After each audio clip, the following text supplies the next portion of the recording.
Hello, Austin. A show was created to empower and encourage parents to listen. These children are our future leaders. The Eagle Talk Show on the road.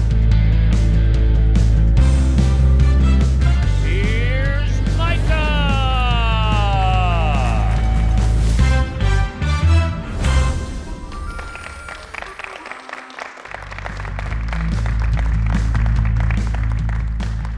Welcome to the Eagle Talk Show on the road at the Performing Arts Center of Austin Independent School District. Many thanks to Greg Goodman, the director of the PAC, and his staff for hosting us today. This is the first 5-star facility in a school district and in Texas. Isn't it beautiful?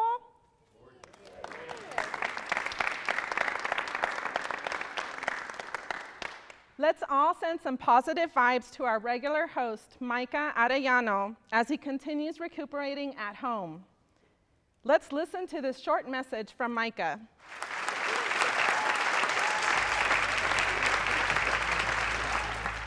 Hello, Eagle Talk Show friends and fans. It's great to see you today, and I am grateful for your continued support of the show. You may have noticed my absence this season, but I assure you that I'm recovering well, and I'll see you at the Eagle Talk Show this coming year. But meanwhile, I am grateful for our wonderful friends of the Eagle Talk Show that will be hosting during my absence: Ron Oliveira, Monica Sanchez, Sheila Fleischman, and also Norma Garza, with interesting topics that will fulfill your child's dreams. Parents, you must engage in your child's school programs. Become a leader in your child's school. Involved in PTA. This season, we have wonderful surprises, giveaways. So follow us this season. On behalf of the Eagle Talk Show board members, we thank our sponsors. Let's lift each other this season, our dreams and encouragement. After all, we are the drivers of our bus. But remember, parents, you are the driver of your child's bus. Follow us at EagleTalkShow.com, Twitter and Facebook, Eagle Talk Show. See you soon. Los quiero. Love you.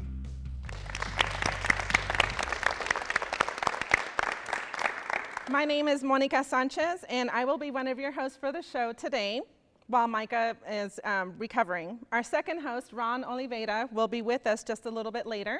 Today's show topic is Healthy Kids, Healthy Community, and the importance of dual language in our schools. Help me welcome our first guest, Claudia Santamaria, the new Assistant Director of Dual Language for AISD.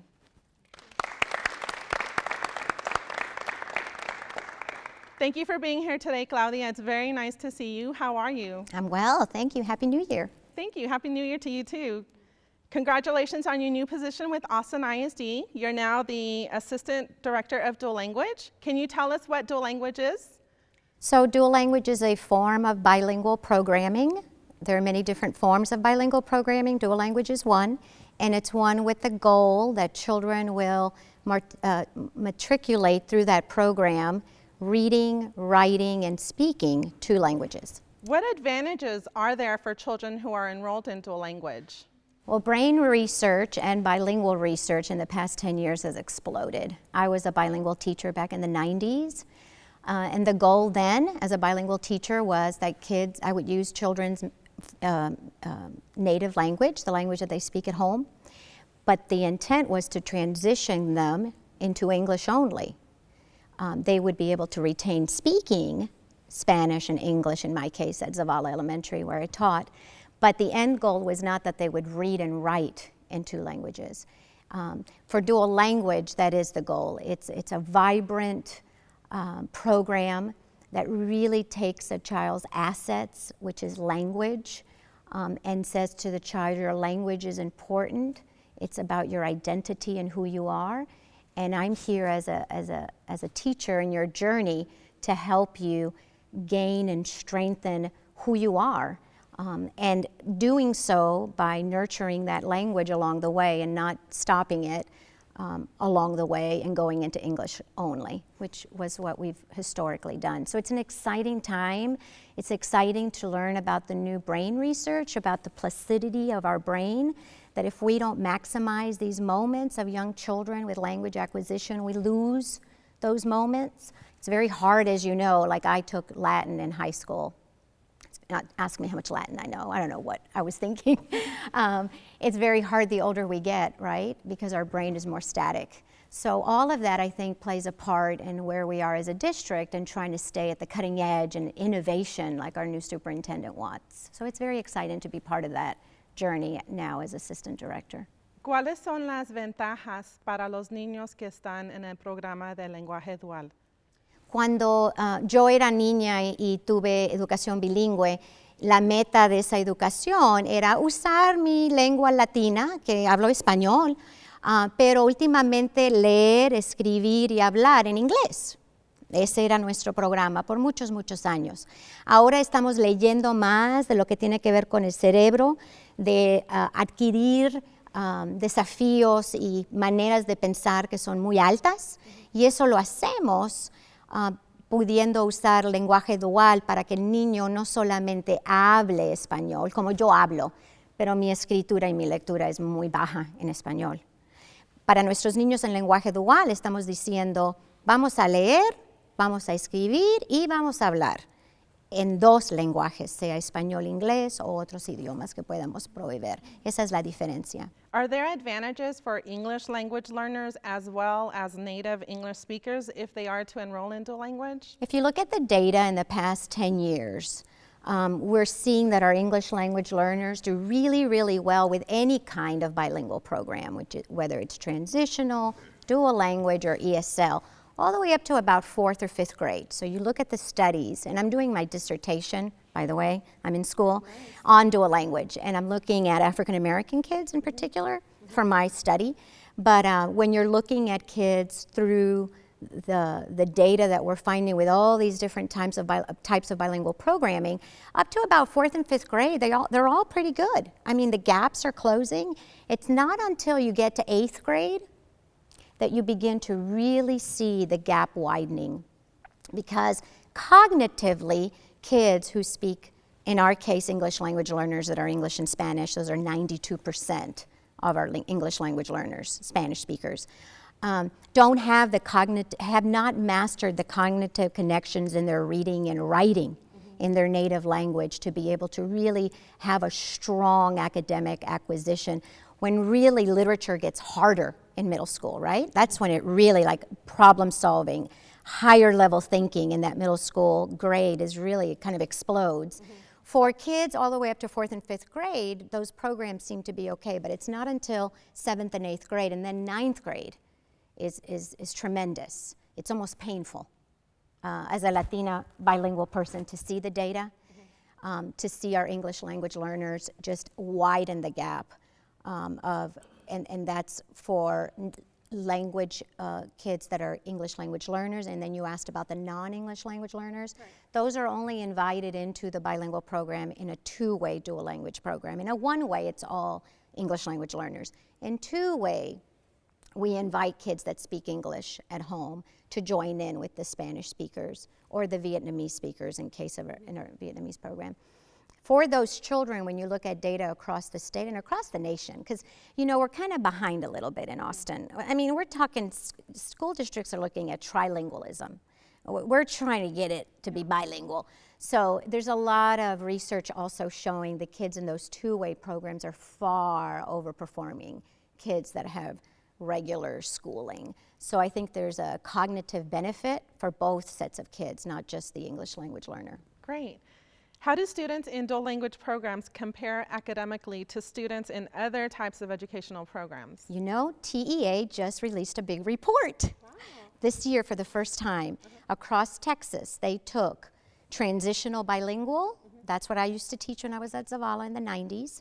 And we still have a few schools that do that in Austin ISD, where you're teaching the native language in the young grades and then you discontinue the native language in the upper grades and do English only. So TEA is showing across the state how that program fares with dual language and how that program fares with ESL, because we still have ESL. So the interesting part of that data, and it's not surprising, again, it's showing the dual language kids are far advancing, especially in school districts that have middle school programming. We don't yet. We're just in baby steps at 6th grade with a small cohort of kids.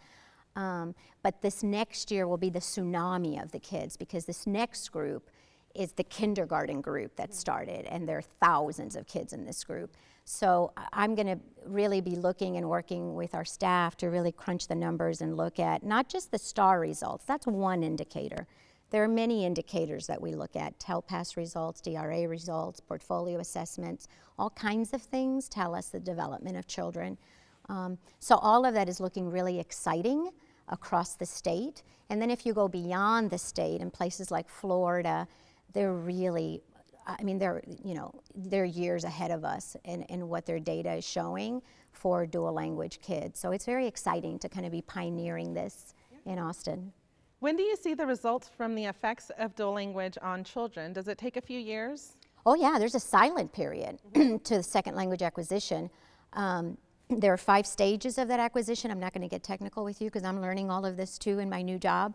But yeah, it's not until about 4th or 5th grade that we really start seeing the academic gain of that second language, whether that second language is the English or the Spanish. That's why giving the children time is critical. We've got to give our children the time to develop cognitively in those higher level skills. Because when I start speaking to you in English, it sounds beautiful, doesn't it? Don't I just sound great in English? I went through a transitional bilingual program. My writing, both in English and in Spanish, suffer. And I really noticed that when I got to high school. They put me in an AP 10th grade English class, and I have the report cards to show it. I mean, I was a failing student. But my verbal, I mean, if you hear me, you're like, wow, Claudia, her English is, no, I have a lot of gaps in my English because my Spanish was never developed along the way. My sister, who's 2 years younger than I am, did go through a bilingual program, a late exit, and it wasn't dual language back then, I don't know what they called it, but she learned to read and write in Spanish all through elementary school. She transcribes medical documents from English to Spanish. My sister, from my same home. I can't do that. I don't have the ability to do that. At what grade level would be the best time to enroll your child in dual language? The earlier the better. If you can get them in at 3, you know, we have a lot of our schools that are offering the 3-year-old program. Okay. It's growing, and I think parents need to look on our website and find where those sites are, or talk to their parent support specialist at their campuses. Because we want them the sooner the better. I mean, babies are using language, as you know, from when they're born. They're giving us language cues. They're silent cues, but they're cues around understanding. So the younger the better. And in El Paso, there are many districts that are doing 3 languages at one time, and the children are just flourishing. I think the adults have more anxiety about it than the children. The children are loving it. Is dual language a program that can benefit any child? You know, every language, ability to speak languages, I think needs to be accessed by everyone. There are certain situations, Monica, where there may be a head injury, there may be something that occurred at birth. I mean, we take kids and look at them individually. It's hard to say one thing can benefit everyone. I did a big study around special ed for my coursework because a lot of special ed kids are getting denied access to dual language in all states, and I'm kind of looking at that.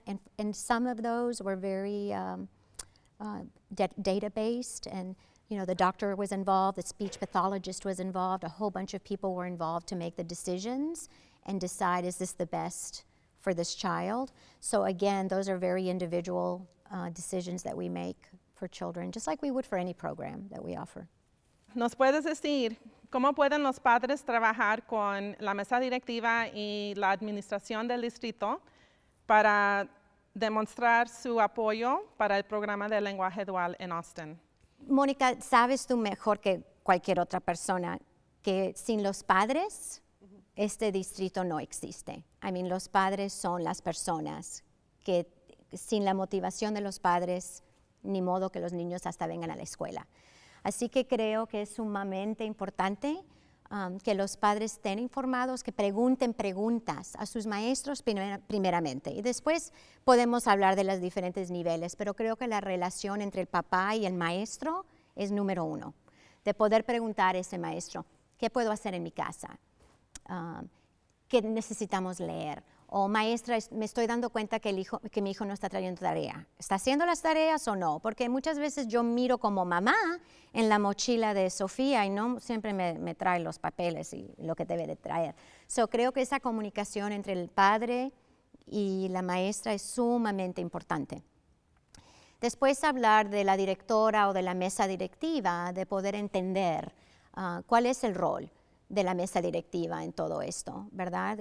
¿Qué decisiones pueden ellos tomar que puede afectar la educación de mi hijo o la educación en la escuela de mi hijo? Yo creo que saber y informarnos de eso es muy importante. En muchas de nuestras escuelas tenemos especialistas de padres y esas personas son las que deben de conectar, ¿verdad? Toda esa información, de poder tener un cafecito con los padres y traer a Ann Tyke de la mesa directiva para hablar con los padres de lo que ella hace, cuál es su rol. Lo mismo con los directores. Tocante al lenguaje dual sería que los padres se eduquen. ¿Qué es lenguaje dual?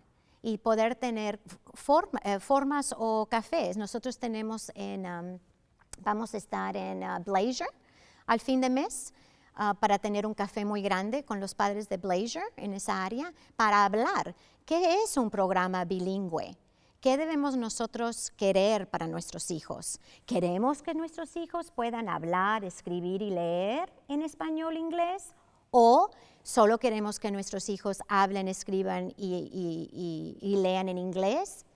Nosotros estamos aquí para escuchar, ¿verdad?, qué es lo que quieren nuestros clientes. Nuestros clientes son nuestros padres, porque ellos son los primeros maestros de sus hijos.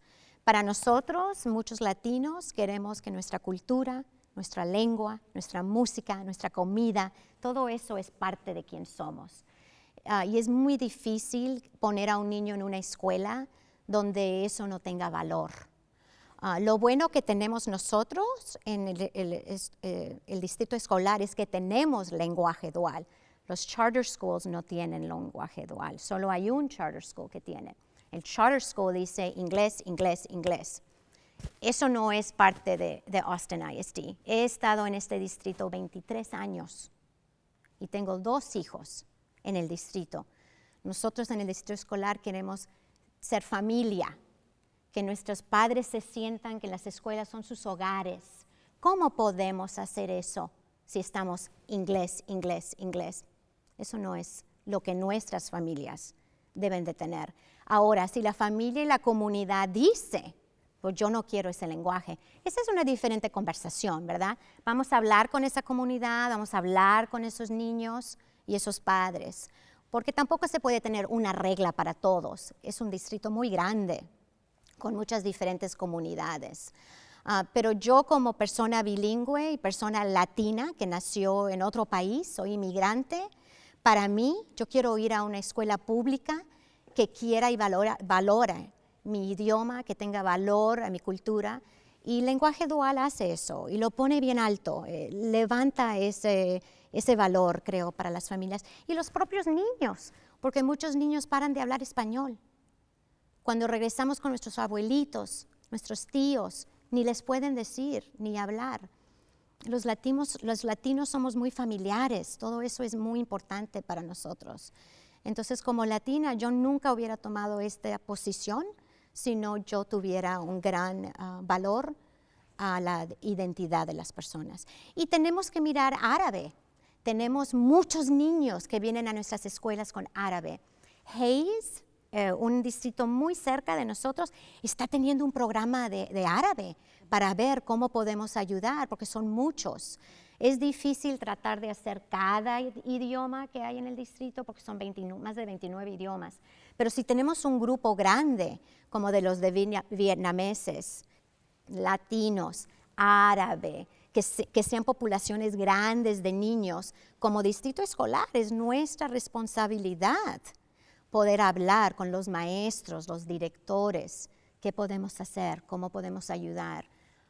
Entonces todo eso yo creo que es parte de nuestra cultura de Austin ISD. Can you tell us what parents can do to be involved with the school district and with the school board of trustees to explain how important dual language is to us? I think asking questions is always healthy. Questions are healthy. As parents, we should be asking questions about all the kinds of things that our children are learning, right? I think getting with your parent support specialist, if you have one in your school, and saying, hey, I want you to bring that Claudia girl over to a parent coffee so she can come talk to us about what is this program. Or I want to talk to the teachers about what is bilingual education. So I think dual language is just like all the other programming that we have in school, like the STEM programming and other signature programs that schools have. We have to educate our families to understand what they are and to know that as a school district, the parents and the children are our customers. We work for them. We need to listen to them and then figure out together what are the best matches, right, for that community. And that, you know, Dr. Cruz says that our biggest asset is our biggest hurdle.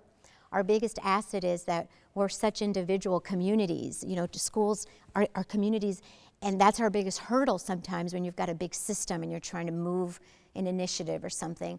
But I believe that we can massage dual language to still meet the needs that are unique to a community and not have a real rigid model, Monica. So as a parent, I would say, get with the counselor or the parent support specialist or the assistant principal and say, hey, can we have some gatherings to learn more about? Just like we do about report cards, or like we do about what does the school board do? I mean, some of us don't know what is the role of the school board. Mm-hmm. So continuing those dialogues and that education, I think, is real critical. Is there an opportunity for parents to participate in the conversation about dual language at the district level? Yes. We're going to do South and North community dialogues. We're going to have one at the end of the month at Wadane. Mm-hmm. And then we're opening it up just to see where other principals will allow us to use their spaces. Some of them like to do coffees. They get more parents. So we're going to continue to have those conversations. We've been having them organically through some of the dual language schools. I know some of the school board members have been invited, and Dr. Eaton and other staff, but I think we need a more structured way of having these community circles where we're listening to questions about dual language. We're doing it internally right now with the bilingual innovation team. We've been meeting every week with key principals and teachers, Education Austin, to kind of listen around how do we make our model better and more inclusive and easier for teachers and easier to understand for parents. You know, sometimes we get into this education world and it gets complicated. And so having those internal conversations, those are being had now, and then being able to at some point pause and give the community updates. Mm-hmm. Okay, this is what principals are saying, this is what teachers are saying. We're meeting with a bunch of Education Austin teachers in the next couple of weeks to do a focus group so teachers can tell us.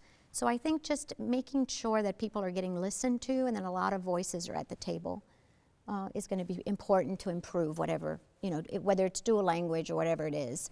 The more voices and the more outreach we do, the better results that we're going to get.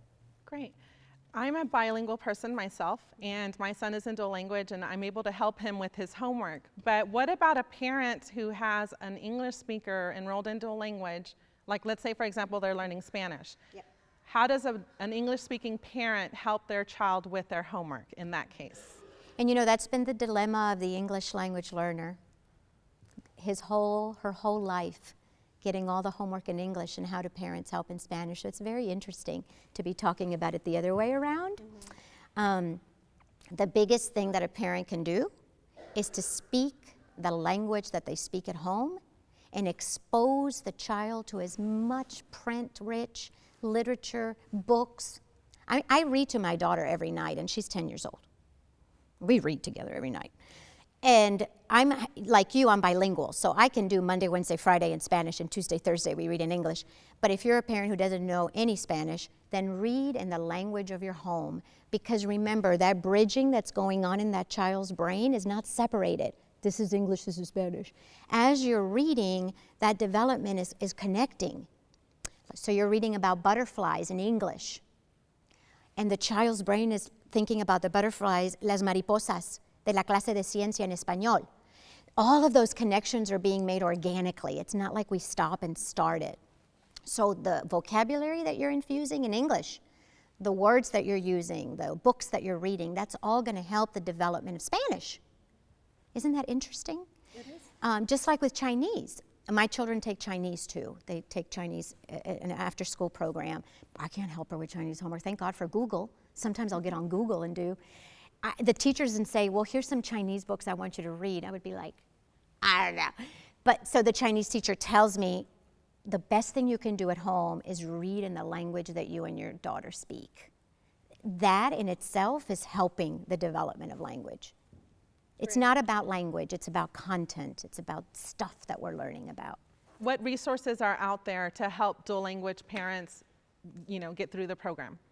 We have a ton of websites available that are free. I don't know what my parents did back in the day because now there's so much technology. Yeah. So there are a lot of apps. Okay. I want to do a plug for PBS because they're nonprofit. And there are a lot of apps in all kinds of languages. And kids use phones. Like you could get it on a phone. You don't have to have all the fancy equipment. So there's a plethora of just electronic world out there. The public libraries are awesome because the public libraries are loading a lot of these things that are multiple languages. So you can have stories read to you and you have a menu of like 29 languages and they're free, these apps. So the public libraries are a great resource. We also have a lot of, they're fee-based programming, which is a little harder sometimes for parents, but we do have a lot of after-school programming and little language academies around town that can sometimes do sliding scale for parents, especially if the school gets involved, and sometimes the parent will say, could you call them and let them know? And sometimes we can be helpful in that way. A parent support specialist could kind of navigate that for a parent because sometimes there are sliding scale fees that parents don't know about. So that's another great resource. And and if you're in a Spanish English, what I tell parents is, if you're not shopping at Fiesta once a month, and I'm not trying to push Fiesta, but you want them to be around. Like my kids, we go eat at the Asian market on Runberg, and I have her order the food in Mandarin. I don't know if she's doing it right or not, but I'm like, can she order in Mandarin? Just talk to her in Mandarin. So being real attentive to exposing our kids. Like if you haven't been to the Mexican American Culture Center and you're in dual language, shame on you. You need to be taking your kid there to the Spanish plays. Zach Scott is doing a lot of bilingual programming. Paramount is doing a lot of bilingual programming.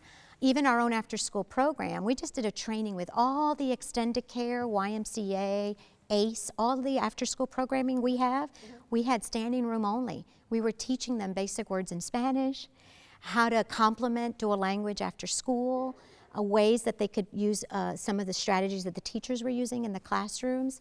So, I think there's a plethora of resources. We just have to figure out how to navigate who to ask in a school, which would be the parent support specialist again. Right. Well, thank you so much for being here today, Claudia. We really appreciate your visit to the Eagle Talk Show. We're going to be right back. We're going to take this quick break with this Healthy Minute from our sponsor, Sendero Health Plans.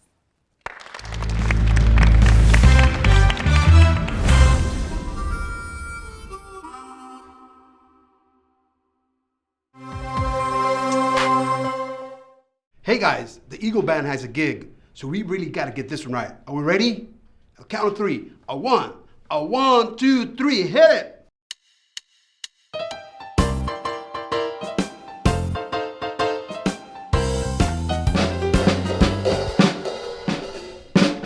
What's wrong, Chip? Is it your teeth? Do you brush your teeth regularly? Oh, Chip, I guess we get to see the dentist!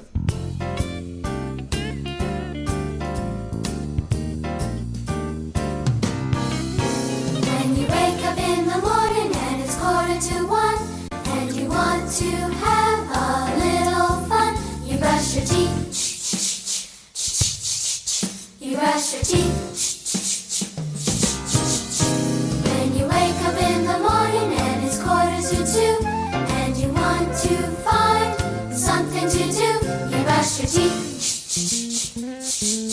You brush your teeth.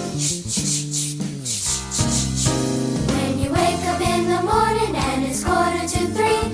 And your mind starts humming, twiddle-dee-dee, you brush your teeth. You brush your teeth. When you wake up in the morning and it's 3:45, and you think you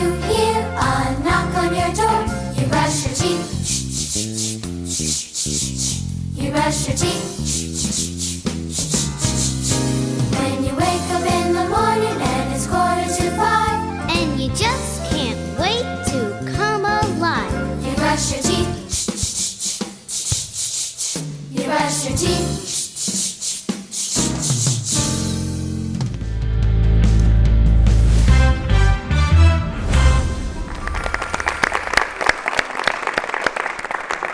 Welcome back to the Eagle Talk Show. I'm Ron Oliveira, substituting for an ailing Myra Arellano. Myra is at home recuperating from some back surgery. And guest and audience, let's all say it together. Get better soon, Myra. Get better soon, Myra. We want you back here on the talk show, Myra.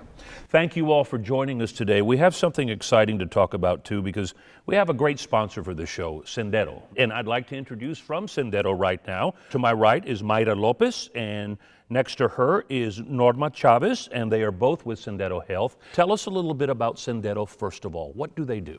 Sendero is a health plan. We provide not only Medicaid and CHIP plans, but now we also have our Ideal Care product, which is out through the Obamacare market. So anybody who is still looking to get insurance before the 31st of this month can go ahead and go to healthcare.gov and pick Ideal Care by Sendero Health Plans. Let out a little secret here, too. My daughter just signed up. She's a graduate student, postgraduate in university, and she signed up with Sendero, Well, too. perfect. We're glad to have her now on the Sendero family. Very good. Y platícame un poquito, por favor, en español. ¿Qué hace Sendero? Nosotros es una aseguranza que asiste a las personas con la salud. Nosotros estamos ahorita promoviendo un programa que es basado en personas con diabetes específicamente, y es en lo que estamos trabajando nosotros como promotoras para Sendero. Since the healthcare system adopted Obamacare, there's been a lot of confusion about how to sign up, and some people think that it's a little complicated. How has Sendero made that easier for applicants? You can give us a call. We'll let you know different places where you can go and get assistance personally, one-on-one. We'll let you know what paperwork you need to bring into that appointment, where you can go. We actually work for the Latino Healthcare Forum. It's a nonprofit organization here in Austin, and they provide that assistance for us. We're subcontracted to Sendero as promotoras to conduct these home visits also. But the Latino Healthcare Forum actually does one-on-one help for the ACA applicants. Well, this has got to be helpful for the Spanish-speaking community, too, because obviously you speak Spanish and they're going to feel more comfortable over the phone. ¿Puedes hablar de eso, por favor? Sí, correcto. Nuestra oficina está localizada en el área de Montópolis. Aquí en Austin, aquí sí. en Austin. Este es el tercer año que estamos ayudando a la comunidad, y sí hemos ayudado a personas desde el primer año que han regresado el segundo año y ahora el tercer año para recibir la asistencia de todas las personas que están en la oficina ayudando, y que van por toda la ciudad a hacer eventos de promoción. Y después de eso hay personas que vienen a la oficina, o también tenemos otras localidades que están situadas en diferentes áreas de la ciudad de Austin. Y hemos ayudado a muchas personas que no tienen aseguranza, que no saben qué es tener una aseguranza, y nosotros no solamente les ayudamos a inscribirse, sino les explicamos el proceso, igual que es lo que hay que hacer ya cuando tienen aseguranza, porque es tener aseguranza y después qué. Nosotros les ayudamos a decirles, bueno, hay que buscar un doctor, hacerse sus chequeos y seguir el seguimiento con su médico. Y se sientan mejor después que hablan con ustedes, ¿no? Claro, se sienten muy cómodos, porque es todo en su idioma, es más fácil y es mejor para ellos porque entendemos más y podemos contestarles preguntas que tengan. ¿Y se recuerdan el teléfono? The phone number? Yep, to call. Sí, pueden hablarnos a nosotros directo a la oficina en Sendero, si hablan al 512-593-6227. Es con nuestro sistema de mercadeo. Si tienen cualquier pregunta sobre cómo o a dónde pueden ir a inscribirse, pueden hablarnos a nosotros. Ellos les dicen dónde pueden ir, y también con ese número de teléfono pueden preguntar, hablar con una de nuestras enfermeras trabajadoras sociales, ya que son parte de Sendero. What about certain hours, though? Monday through Friday, 8 to 5. All right. Well, that's very good. Thank you for giving us a general overview of what Sendero does, because they are a major player in the health insurance marketplace and with Obamacare. But specifically, we are also here today to talk about community health workers. First off, explain what is a community health worker, and in Spanish, it's not a CHW, it's a promotora, right? Okay, so if we could hear that in English and Spanish, what service do you provide? So, as a community healthcare worker, me, myself being one, this will be my third year as a community healthcare worker, we're like a bridge. You know, so you have the member here that goes into the doctor's office, and you have the provider here, you know, the doctor. So we go in and we help facilitate that interaction, whether it's, you know, a language barrier, whether it's, you know, the member doesn't know what they're, or how to ask the doctor, you know, for certain service. So we help educate the members and advocate really for them, you know, whether it's with the insurance company, in this case Sendero, or with the provider's office, to make sure that their health needs are met. So we're a bridge between that member and the doctor and the insurance. That must make them feel very comfortable when that happens too. Exactly. It helps facilitate and really get the member to be at their optimal health. Entonces, explica qué hacen promotoras. Bueno, primero que nada, promotoras de salud estamos certificadas por el estado de Texas. Ah, So es qué una bien, certificación okay. que tenemos. That's good to know. Tuvimos que ir a la escuela y tomar un arduo okay. entrenamiento. Pero la cosa que yo he visto, que creo que nosotros como promotoras y como estamos ayudando a la comunidad, específicamente cuando vamos con nuestras personas a ver a su doctor, es que también vemos una colaboración de parte del doctor, que se sienten cómodos que vamos, porque muchas veces, especialmente en nuestra comunidad, es que nosotros siempre, el doctor le decimos que todo que sí, sí, sí, sí. Pero a veces cuando regresan a la casa se olvidaron de las instrucciones del doctor y ya no saben qué hacer. Entonces, cuando nosotros asistimos a los clientes en las citas con su doctor, primero que nada pedimos permiso del paciente. Sí. A veces ellos nos piden que vayamos con nosotros, pero también le pedimos al doctor si está bien que acompañemos al paciente a su cita médica. Eso es algo que hacemos antes de ir. Cuando el doctor accede, vamos y si es permitido, a veces pedimos permisos y podemos tomar un poco de notas de qué es lo que se está llevando a cabo en esa cita con el doctor. Y después que dejamos la oficina médica, vamos a la casa del paciente y revisamos lo que se habló con el doctor y qué son los siguientes pasos que nosotros vamos a hacer para asistir a ese paciente a llevar a cabo las metas que el doctor ha puesto. ¿Y cobran para este servicio? No. It's a free charge. And that's through the nonprofit that you work with? Is No, that it? that's actually through Sendero Health Plan. Sendero is so great, and they're just community-based, that they're actually having us, so they hire us as promotoras to conduct these home visits. They're completely free as long as they're Sendero members.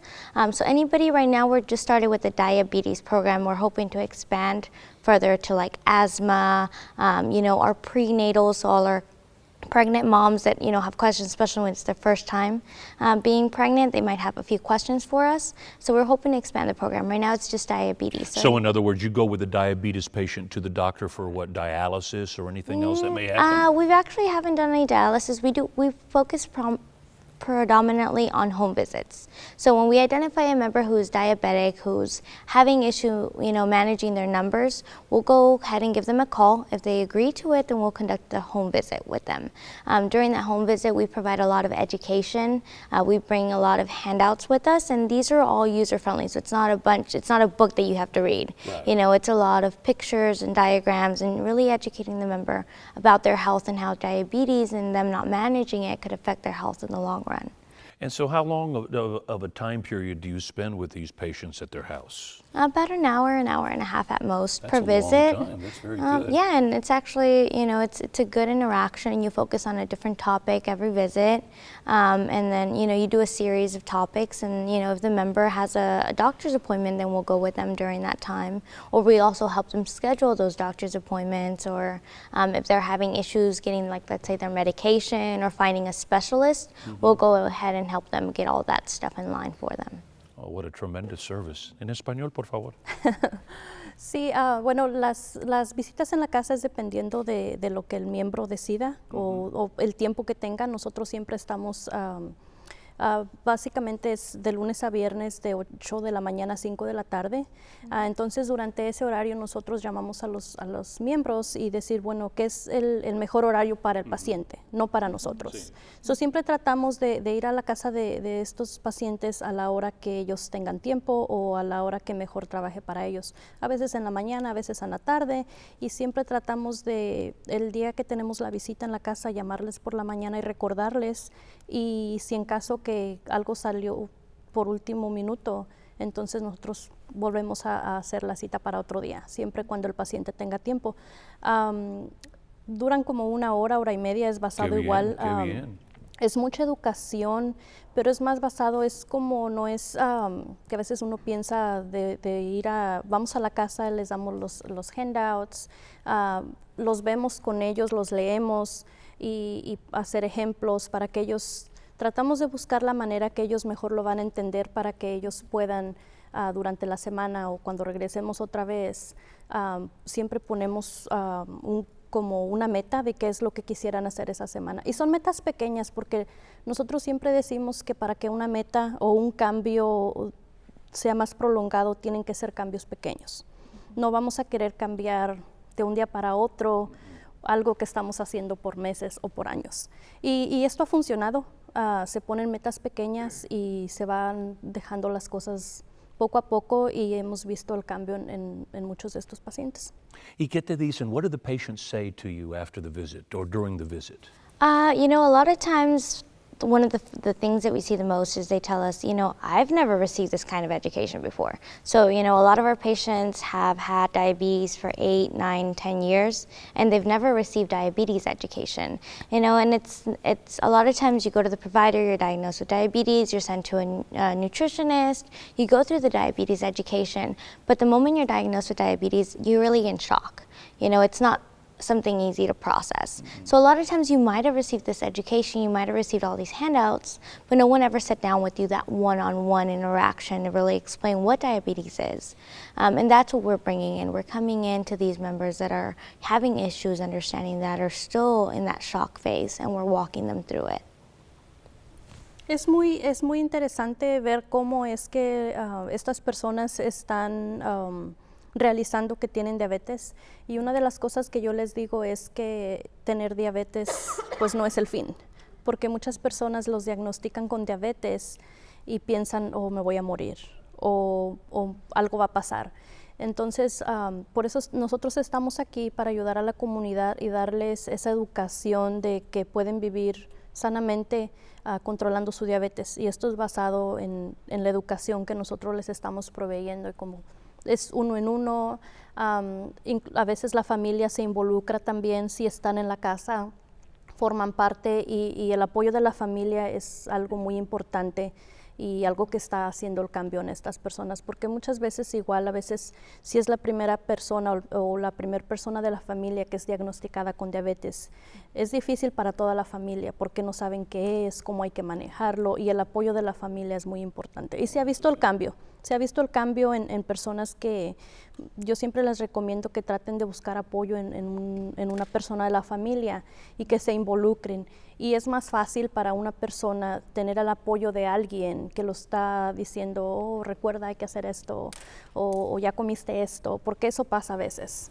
Y hablan de la dieta también. Do you talk about their diet? Sí. Because, I mean, that's very important with a diabetic Yes. person, right? Yes, we talk about, you know, meals, we talk about exercising, and I mean, you know, everything we do. Hispanics have got the worst diets, you know, Well, around. and, That's why you we know- have the highest incidence of diabetes, And you you know? know, here's one of the things that I always tell my members. I'm never going to tell you you can't eat Right. anything.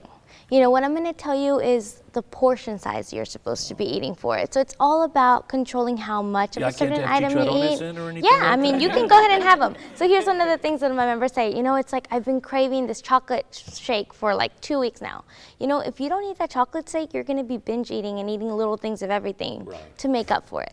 So if you wake up and your numbers are really good that morning and you're going to walk an extra 30 minutes for me and you're going to drink more water for me that day, you can have that chocolate, you know, shake. So it all depends. It's all about managing and learning to manage your diabetes and your blood sugar levels in a way that you're going to be able to live a regular life. So that's one of the things that I definitely cover with my members. Es muy interesante porque muchas veces, y uno como hispano, la mayoría de las personas que yo veo, que yo visito en sus casas son hispanos. Sí. Y nosotros sabemos que nuestra dieta es muy alta en carbohidratos, arroz, frijoles, la carne. Muchas gracias. Entonces, una de las cosas que yo siempre les digo es, bueno, ok, si vamos a suponer, empezamos a trabajar y sus números de verdad están muy altos, pero poco a poco, con cambios pequeños, pero constantes, los números empiezan a bajar. Como le digo, no quiere decir que porque tienes diabetes nunca jamás te vas a poder comer una rebanada de pastel. Como dice, bueno, si a lo mejor te levantaste, tus números están, ya tienes 1, 2, 3 semanas que tus números han estado en control, pues a lo mejor no te vas a comer el pastel, pero te puedes comer una pequeña rebanadita, caminas extra ese día, tomar más agua y seguir el resto de la semana bien. Pero a veces esos pequeños gustos, digo, a menos que fuera todo el pastel, ¿verdad? Sí es diferencia. Y es como digo, ok, vas a comer, a lo mejor no es lo que comes, sino la cantidad y cuándo lo comes. Very good advice. Thank you, ladies, and thank you for such a tremendous service that Sendero provides for the Austin community here, too. They are community health workers, promotoras. And look them up. And once again, the phone number to call? 512-593-6227. All right, Norma, Myra, thank you both for being with us today. And that is a wrap for the Eagle Talk Show on the road. I'm Ron Oliveira. Until the next time, have a good day. First of all, I want to say that we miss Micah. So get well soon. And today's show, I love it. I like the fact that they gave us a lot of information about the health and about diabetes, because like they said, you know, Hispanic has a big rise numbers of diabetes, and we don't have the whole information on how taking care of ourselves. So I love it. Thank you for being here. And what do you think about the Eagle Talk Show in general? In general, I also love it because we have a lot of people, you know, that they don't know too much about schools, about what we can do as parents. They don't know that we have that power to change things. So I just love it. And thank you, Micah, for this good idea of having the Eagle Talk Show. So I heard this is your first Eagle Talk Show ever. What did you think? I liked it a lot. Like you said, this is my first time. It's very educational. I would like to see more of it. And do you think that you'll be coming to one of the next shows? Yes, I can't wait to hear more about it. Great. Thank you so much for coming. Thank you.